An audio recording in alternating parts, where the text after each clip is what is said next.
Welcome to the Senior Woman Leader podcast, presented by NAIA RISE. RISE is about respect, inclusivity, support, and education. The NAIA Senior Woman Leaders are the highest ranking females within NAIA athletics departments, and this podcast is dedicated to develop our female administrators specifically in leadership and management of college sports. Connect, learn, and grow. And today we are so fortunate to have Jim Abbott here. He's going to be reviewing strategic planning and decision-making in athletics.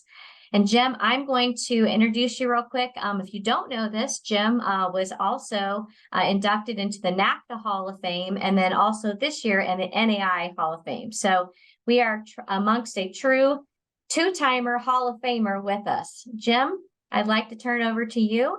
And also his business with the small college athletics. Well, thank you, Paige, and I appreciate you guys having me. The good news is that I don't think there's any more Hall of Fames left, so I'm on my way downhill at this point. I wanted to share just a little bit about what BOSCA is, the Business and Small College Athletics. I started this about 12 years ago. I was very involved with NACDA. I think I presented at every NAI convention, and still I wanted more. And part of the theme that you're going to hear from me today is that I never really wanted to reach my full potential. I wanted to keep learning. And so that's why I started BOSCA, because even though NACDA is great, I just really felt like there wasn't enough professional development there for someone like me who worked at a smaller university and had less resources and less staff. And so for 11 years, it was really just an event that I hosted each summer. And now BOSCA has grown. We have two virtual academies. We have one that focuses on leadership. So it's specific, to those who want to be athletic directors or those who are athletic directors. We have a second academy focused on revenue generation.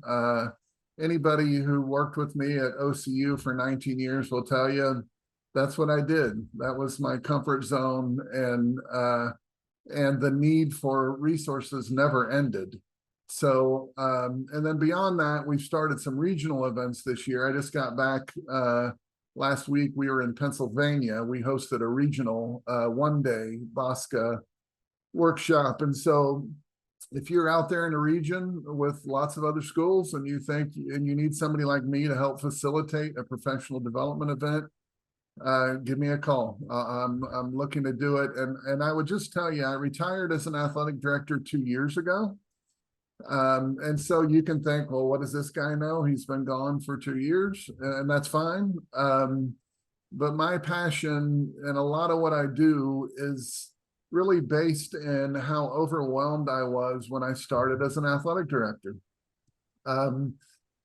Working in athletics is a passion, it's a lifestyle, and it has all the challenges that managing any other business does. So I am retired, and that means I'm available, and you can call me at any time you want. In fact, let me give you my cell phone number before we jump into this.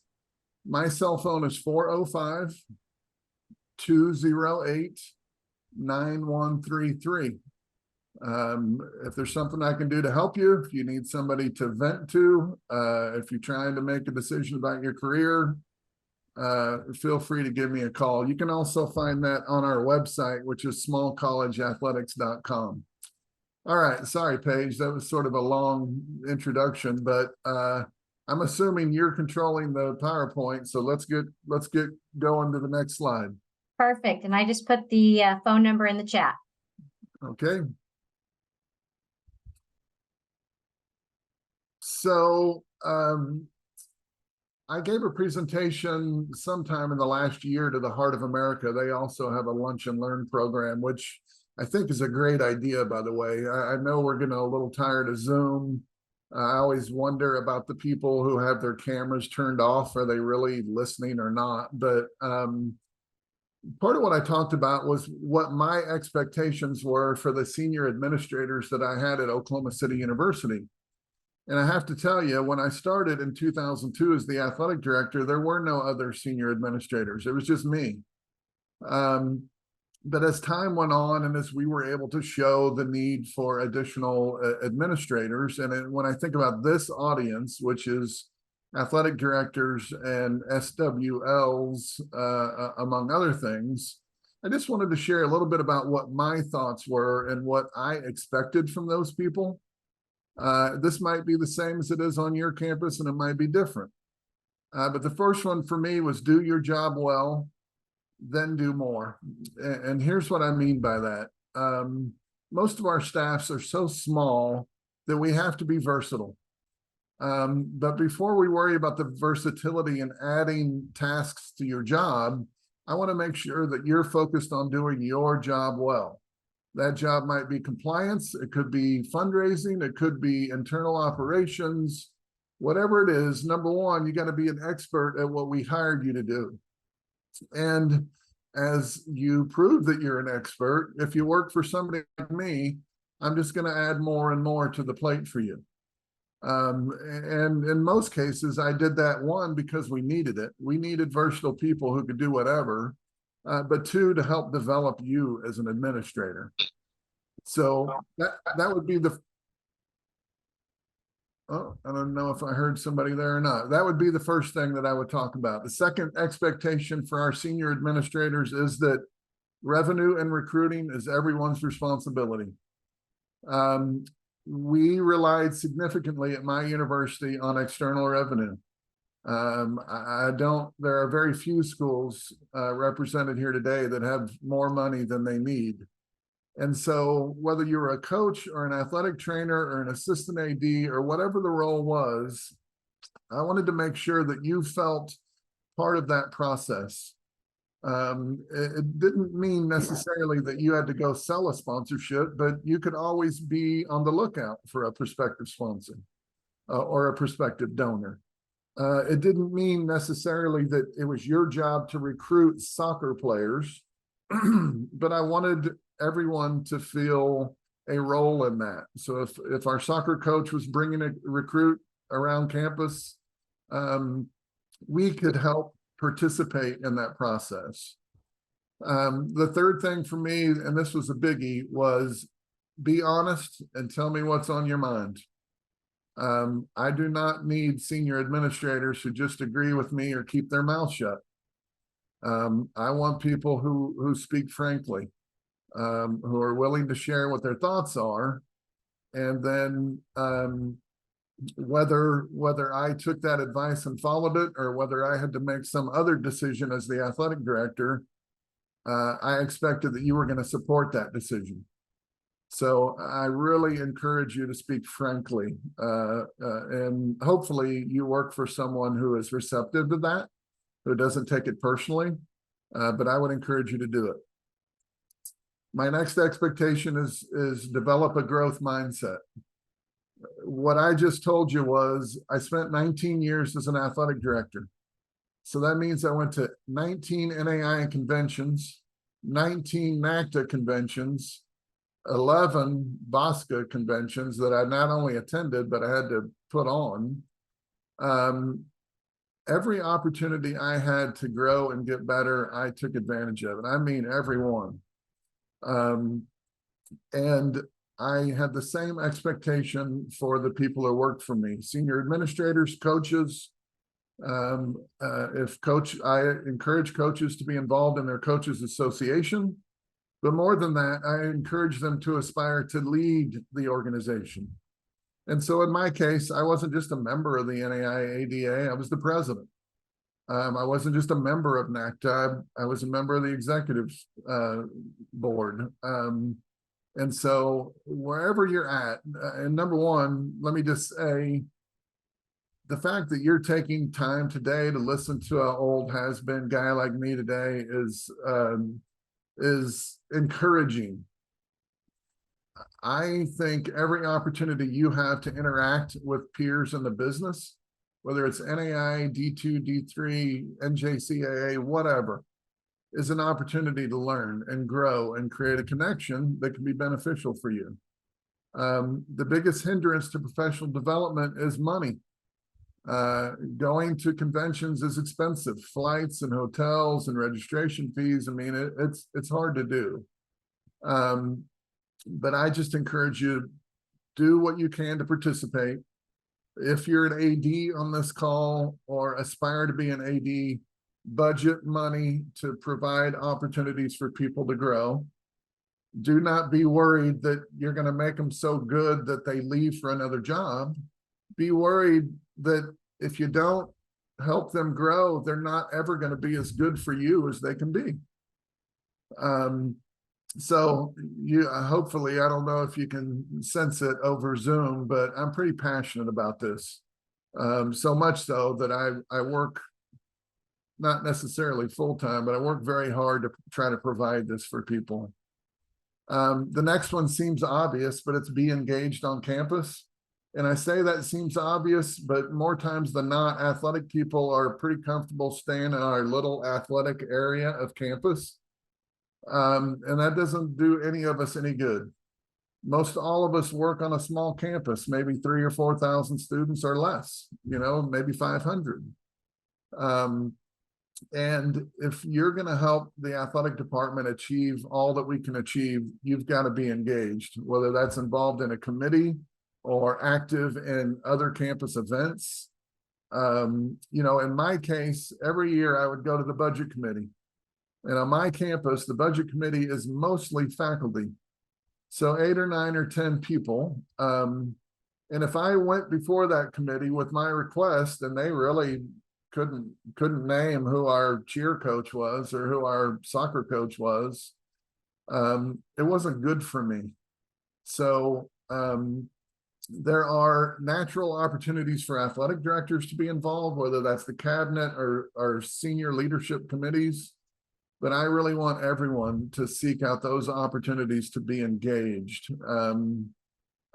because it's very beneficial for the athletic department. And never forget that our success in athletics is nothing if we're not successful as an institution. I've said this before, the biggest donor to the athletic department is the university. The budget they provide is much more than we're ever going to raise from other folks. Paige, let's go on. Thank you. A big one for me was sharing your ambitions. I think I wanted to know what their goals were. Some of those goals might be within my department, and some of those might be, I want to go lead my own department someday. But I think it's important that you share those ambitions. And then my hope would be that the leader of your department will work with you to help develop the skills that might propel you to where you want to go. Again, I just think it's important that you're open and honest about what you want to achieve. And some of that you can do within our department, and some of that means you're going to move on to somewhere else. Contribute to a positive culture. It's another thing that seems pretty obvious. To me, culture is those little things that you do every day that contribute to the mission and the strategic initiatives of your department. Every day, no days off. Senior leaders, senior administrators, including the athletic director, have to set the example. So some of that means that we're going to have to do those not so glamorous tasks with a good attitude. And that means pulling tarps, chasing stray dogs off the soccer field, running out for nacho cheese, all of those things. One of my fond memories at Oklahoma City University is the bleachers. We used our gym a lot. And so when the bleachers started getting pulled out, you would hear this sort of, it literally sounded kind of like a wail. It was like, you could hear it. And the expectation was, once you hear the sound, you're going to get out there and you're going to participate in setting the bleachers up. And our gym, I don't know, had 3,500 seats. So to me, that's just part of the culture. that I would never ask you to do anything that I wouldn't do myself. And all of those small details are important. The example that you set for others contributes to that positive culture. I really, I told you when I started, I didn't have any lieutenants. It was just me. And literally every 15 or 20 minutes, a coach would come in and say, "Hey, have you got a minute?"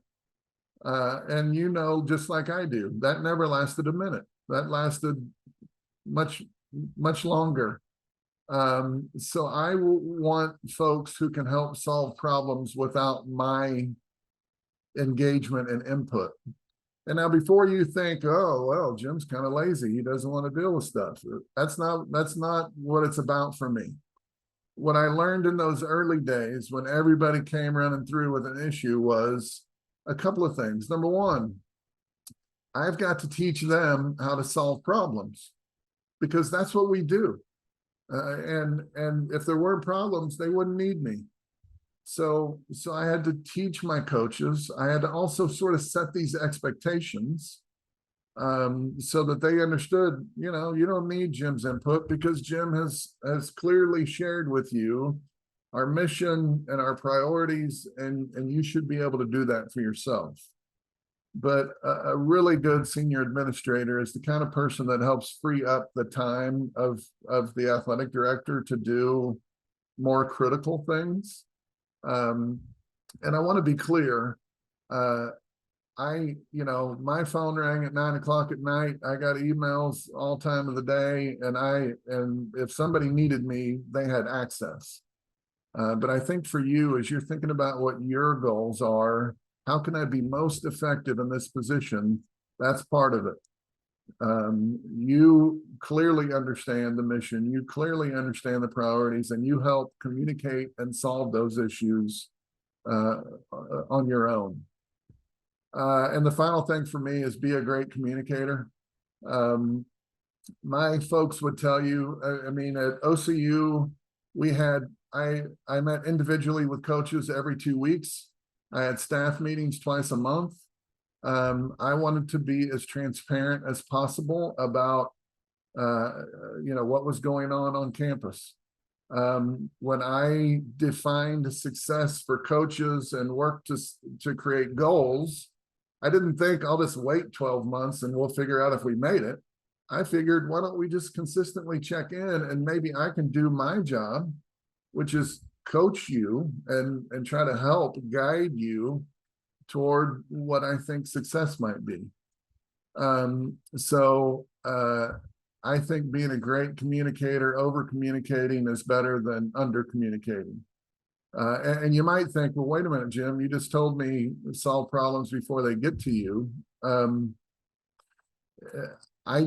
Information is critical, particularly in smaller institutions and athletic departments. So be thoughtful about how you communicate. Are we just going to blitz through all of this now, Paige, or do we want to stop and see if there's any questions? I saw you give a thumbs up. Is that the blitz? If anybody, and feel free to put anything in the chat or stop at any point. I think that's great. We always have questions at the end. So if anybody wants to jump in now, that's awesome. Okay. I don't know if you can raise your hand or do whatever. Otherwise, me talking for 40 straight minutes is probably going to give you nightmares at night. But let's move into strategic planning a little bit.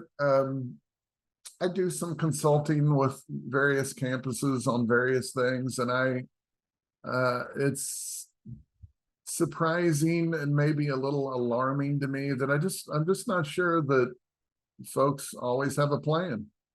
The plan is, well, we just show up with our team and we have our fun golf tournament and away we go.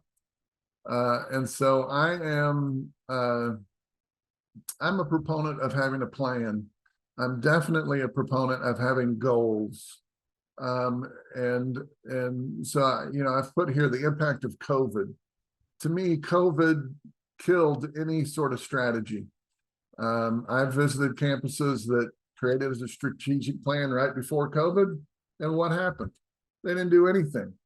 because all we did during COVID was we just tried to stay afloat. I mean, we're learning how to do tests and isolate people and all of these things. And so I unfortunately think that COVID really set us back in more ways than one. And one of those is really being strategic in how we run our department. So the elements of a strategic plan, there are lots of ways to do it. And you'll see at the top of the page here, it says tactical business planning. And here's what I mean by that. My university, we were guilty of working on strategic plans. We would work on a strategic plan for 18 months. And then we would sort of try to get it refined. And then we'd say, oh no, well, we're getting a new president, so we don't want to have a strategic plan because we want them to have input on it. And it doesn't have to be that way. The number one thing that I'd say to you is that whatever your aspirations and initiatives are in athletics, they have got to be aligned with the university. So if your university has a strategic plan, that's the starting point for you. Inevitably, university strategic plans are they're gonna prioritize things like academic achievement and community engagement and financial stability, and they're just some sort of broad areas that are important to every institution. So then, from an athletic standpoint, you've got to think about, well, how do we contribute to that? You know, what are the ways that we do it? And so academic achievement is recruiting students with higher academic credentials.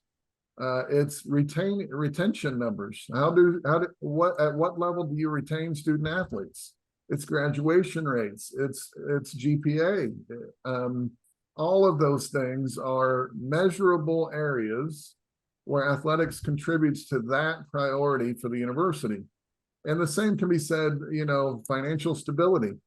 At OCU, one of our priorities under the financial stability initiative was increasing alumni giving. So in athletics, we set a goal that was identical. We wanted to increase the number of former student athletes that made a gift to Oklahoma City University. And it was easy then to create a strategy for how we would do that. So I went into too much depth there, but what I would say to you is you want to engage coaches in this process, but you don't want to make it overly burdensome. Ultimately, I think you're going to have a smaller group of people that help land on those final priorities. You want to create goals that will stretch you, but are realistic.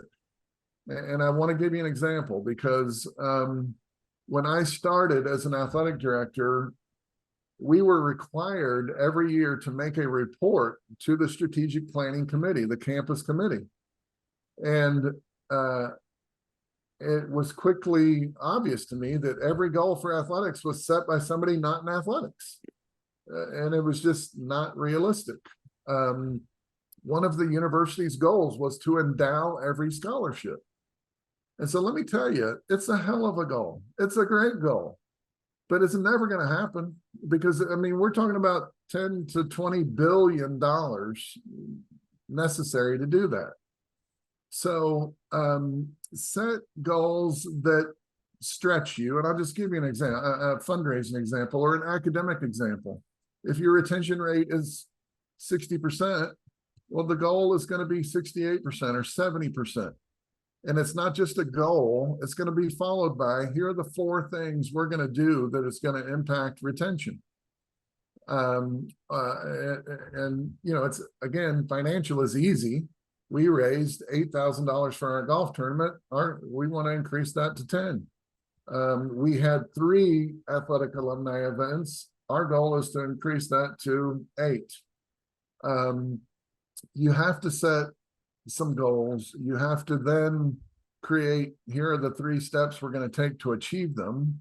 And then the important part at the very bottom here is they need to be measurable.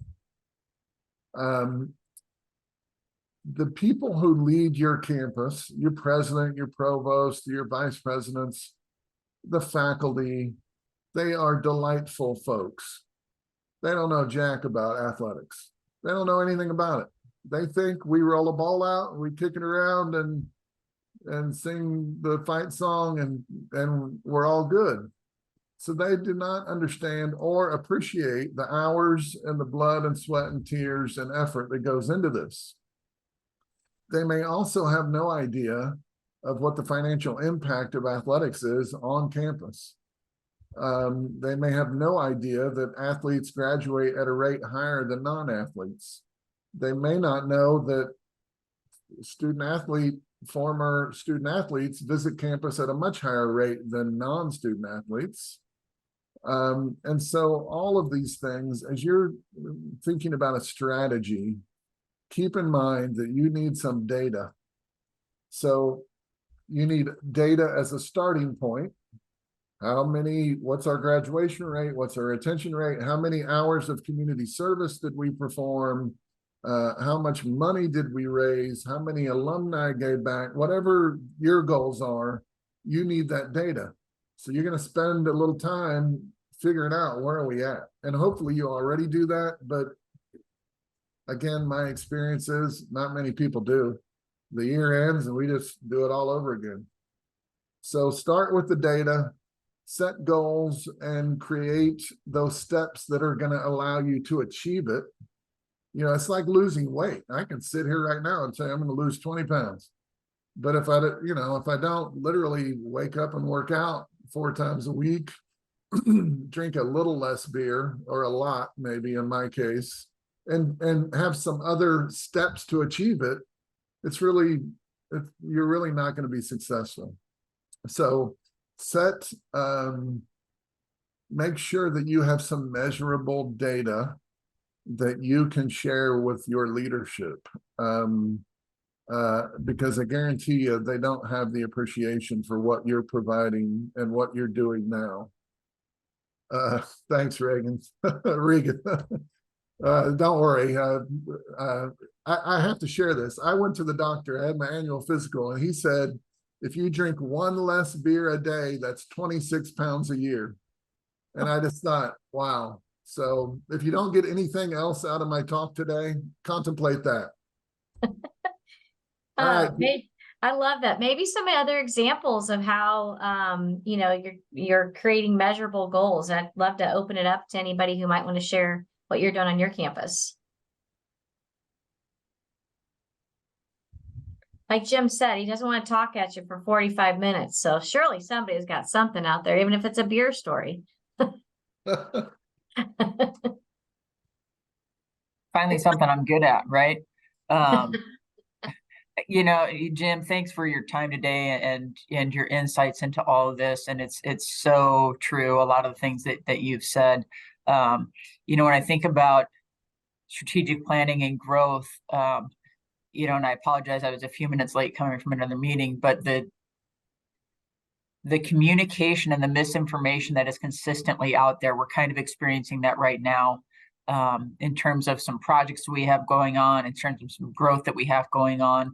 And I think it's imperative that you work with, your senior cabinet and your marketing department to make sure that the messaging is clear, and that athletics isn't running wild and just doing their own thing and trying to grow without this being in the plan and without this being part of a bigger picture. I think that can get misconstrued very easily. I think athletics, we always naturally have that big target on our backs. So that would be one of my big talking points, is how do we continue to message appropriately to make sure everybody understands that we are a good partner with the institution. Yeah, I agree. We have to tell our story, and you got to tell it in a way that people understand. And the provost understands data more than they understand, a great victory in overtime over a rival, or, you generically sharing about camaraderie and the skills that athletics builds in young people. So I think there's a lot of business savvy necessary to be successful in running an athletic department. And part of that is selling your department. You are um, uh, the point person to share that story. All right, Paige, let's keep moving. Conflict resolution. Well, here's the thing. At Oklahoma City University, we never had any problems. Everybody got along great. I never got an anonymous letter from somebody. Never had a problem. So I've had to research this, but here's what I think I would do. Number one, every decision you make has got to be about the mission of your university and your athletic department. All right. And so if valuing the student athlete experience is important, if integrity is important, then your decisions have got to be made based on the mission. So in my case, when we had conflict or issues, and I said this earlier, I didn't realize it coming in, but solving problems is a big part of our job. And being able to discern between what's a big problem and what really isn't a problem. So for me, it's always very critical. I think a lot of this stuff is pretty obvious, but you got to hear both sides of it. You got to gather information. Don't jump to conclusions. You know, I think we have an awful lot of that. It's easy to do that sometimes, to jump to a conclusion, to sort of think, oh, well, it doesn't surprise me. Jim screwed up because Jim's a screw up. So you got to take the time to understand, to hear all sides of it. Nothing good will come from letting a difficult situation just sit there. You got to confront it. And obviously, some of the issues that come to your attention are going to demand that you drop everything and deal with it now. But regardless, while you're taking that time to gather information, I would do it promptly. And that might mean nights, weekends, or whatever time. The final thing that I put here is own it.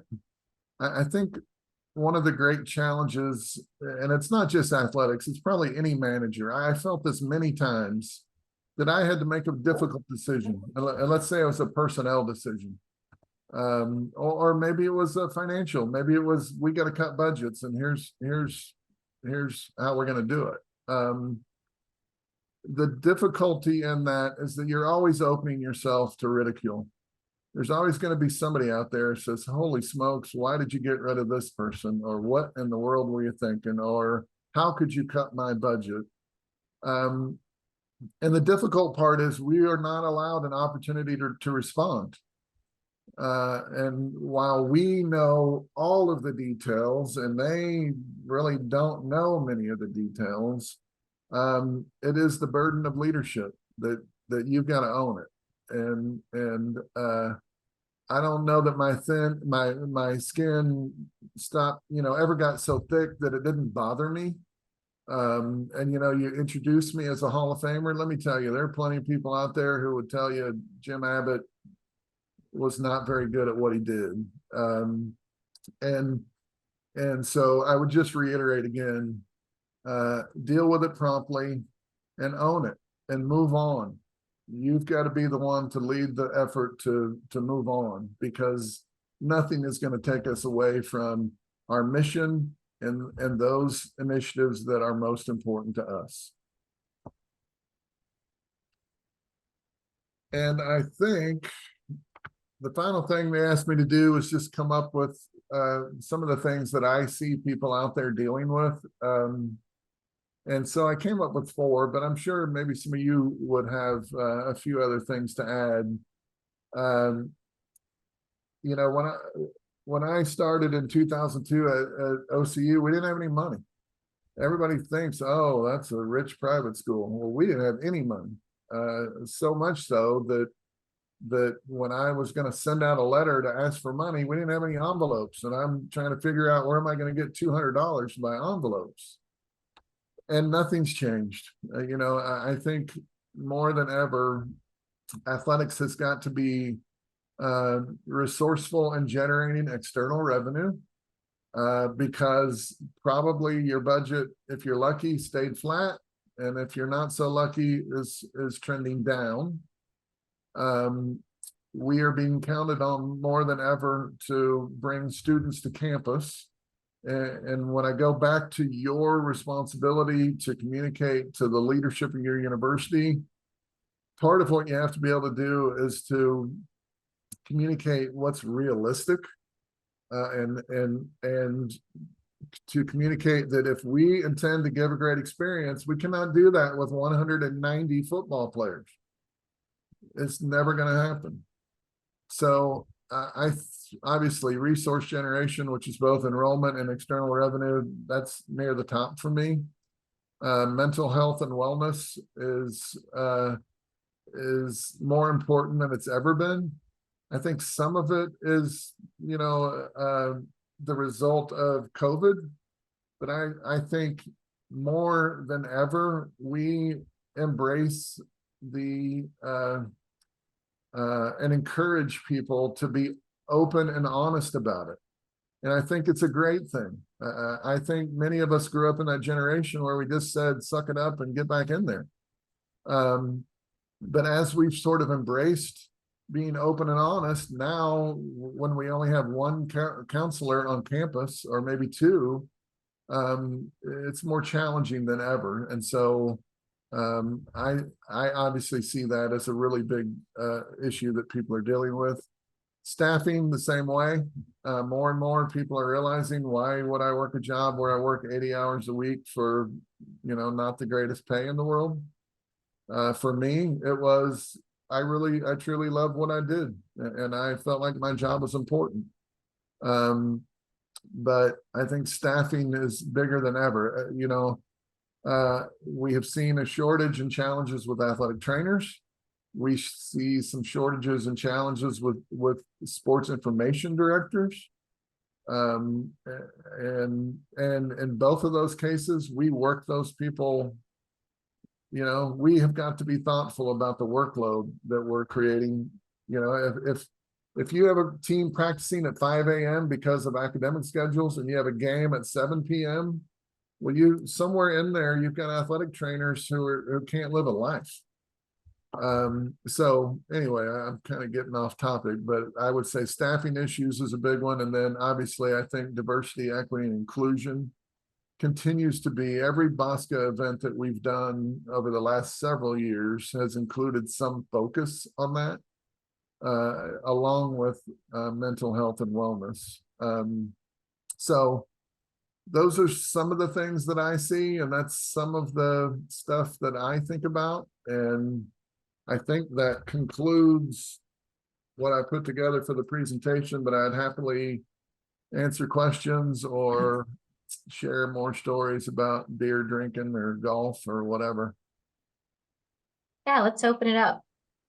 Who's got some questions or anything you want to share that could also help others on their campus? So it gets in the chat.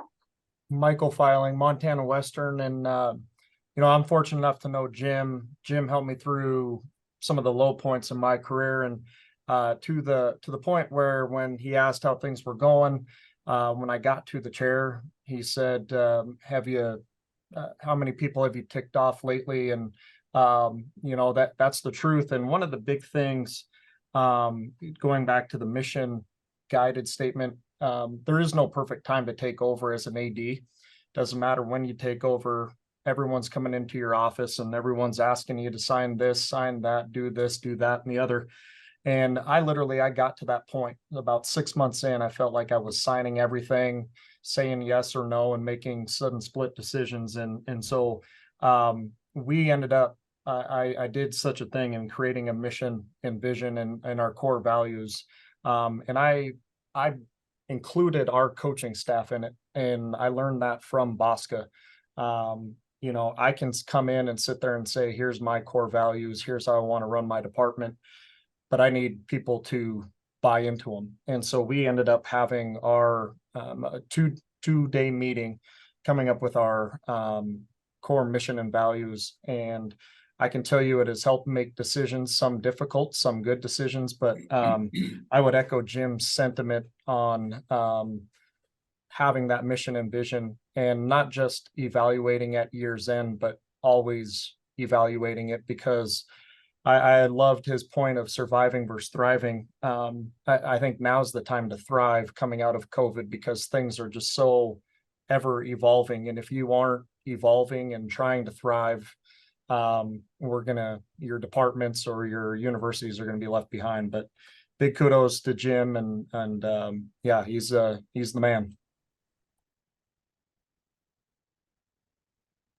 Thank you, Michael. Anyone else? Well, Jim, I can't thank you enough. Fache, thank you for reaching out to Jim. His wealth of knowledge is incredible. And obviously he loves to have a good time too. So Thanks for having me. And if I can help you, let me know.